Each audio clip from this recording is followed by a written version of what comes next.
Hi there, this is Andrew Power, and in this short video I'm going to quickly show you how I use a system called Trello, which some people are aware of, others not, but I'm going to demonstrate kind of how I use Trello to break things out. Now, to begin with, you set up an organization. You can do so with the click of the plus symbol up to here, and you can select either a new board or new organization. Now, you'll set your organization up, and what that does is it allows you to group boards based on the single organization. Now, if I'm doing a particularly large project that involves multifaceted approaches, then I'll often create an organization for that particular project, because sometimes projects can get to the size where it's almost a business in itself. Now, if you've got your own project and it could be considered a business in itself, then I'd suggest you set up a new organization in order to group everything together.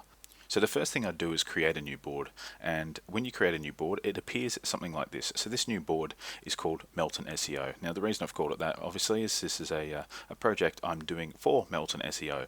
Now, the first thing it says up here is add a list. Now, people often click this and they go, oh, you know, what sort of things do I list? But what it's actually asking for is a name of a list. So in this case, the first one I always put down is objectives. Why? Because you need to know what you're going to be doing with your project, with your arrangement, things like that. You press enter and it skips over. So it's, instead of a list going downwards, what this is doing is it's creating piles or columns, if you want to think of that. So the next one, of course, is to do, which is usually tasks that you can assign. This one is usually what I call doing. This one is I call completed.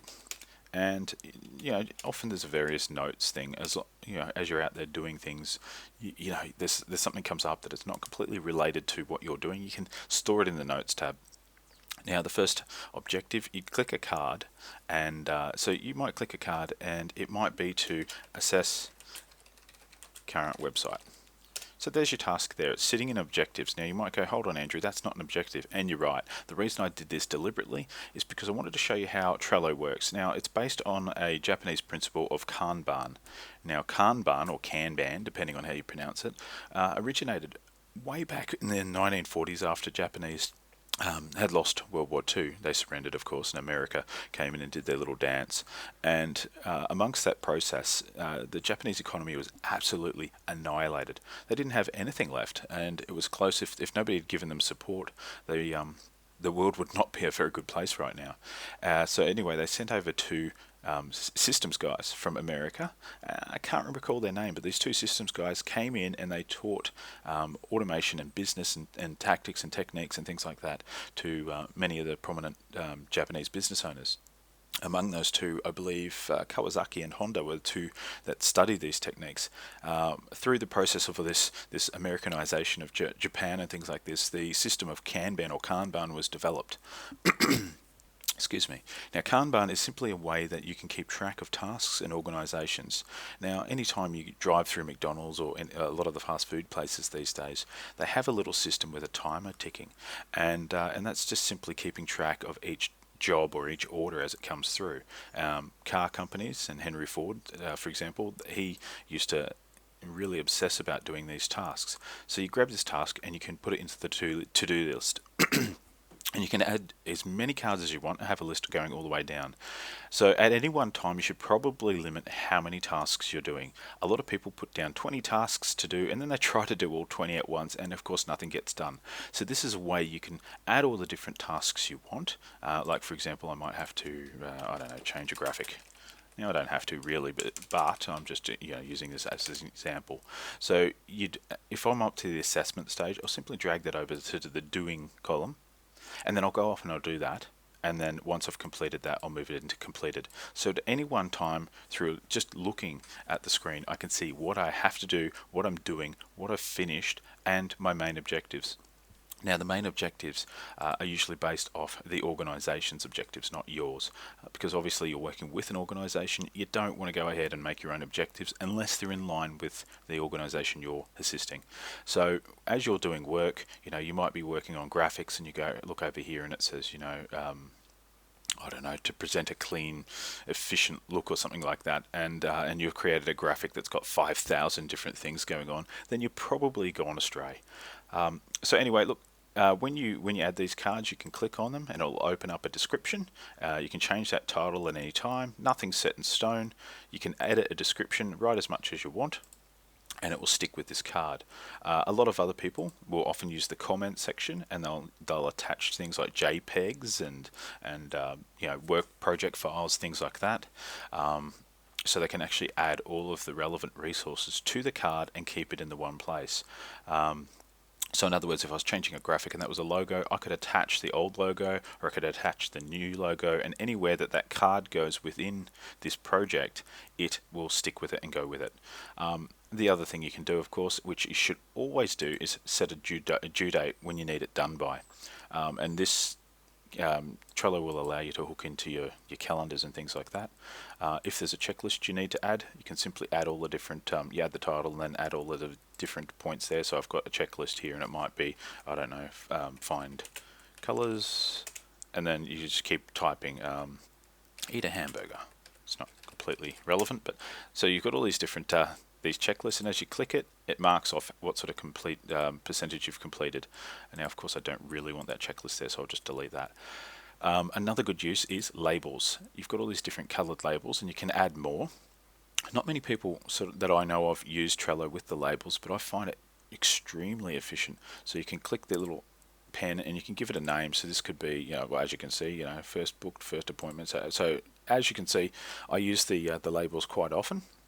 You hit save, and it's now created that. So if I was writing a book, for example, and I was creating an outline, then that's what I'd do. So I'd create color system, and I'd give it a name. Now, once you've got that name in place, anytime you go into a card, you can just labels, and then just click the color you want, and it now labels the outline and actually puts a nice little red marker in the background. So at a cursory look, I can see exactly what's going on.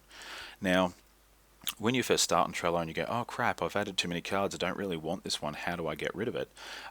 It's a bit of a trick to it. So I've opened up the cards, you've got all these cards. Maybe I didn't really want to assess the current website, so I can click on that. You come over to, the way to kill the card or delete it is you have to click archive, and then as soon as you click archive, a delete button appears. And then if you click that, basically, well, let's do it. You click it, and it's gone forever. That's the only way you can delete a card. You have to archive it first. And you see over here it says show sidebar. You click this and it shows me all of the things that have been going on, but I can also add other members. So I can click here and add people I know to this project, so we can collaborate together. And I often do this with quite a few people. So we collaborate on a project together, so that way I can assign tasks. And a good way to assign tasks, of course, is to use the labels. You can actually put a person's name there and assign a color for a person, and then of course you combine that with you've got your members you can add. You give them a checklist, you can set a date, you can attach things to the actual thing if you don't want to do it through the comment side, and you're good to go. It's the quickest way of getting collaborative project management up and running. And of course, as the person finishes doing their task, they might move it over here. So at that point, if this red meant John was doing it, then I could see, oh yeah, John's changing graphics right now.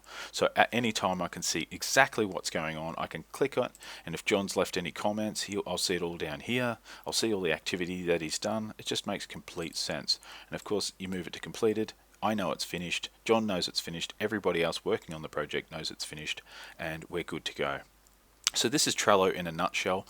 A lot of people, the people that I know who use Trello, they often get they don't use the Kanban system. There are other ways of doing it. You can have just complete lists of things.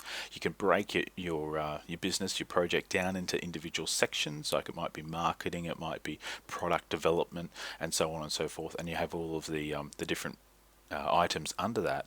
But I find this linear approach, so we can actually see what's going on and where, to be probably one of the most efficient.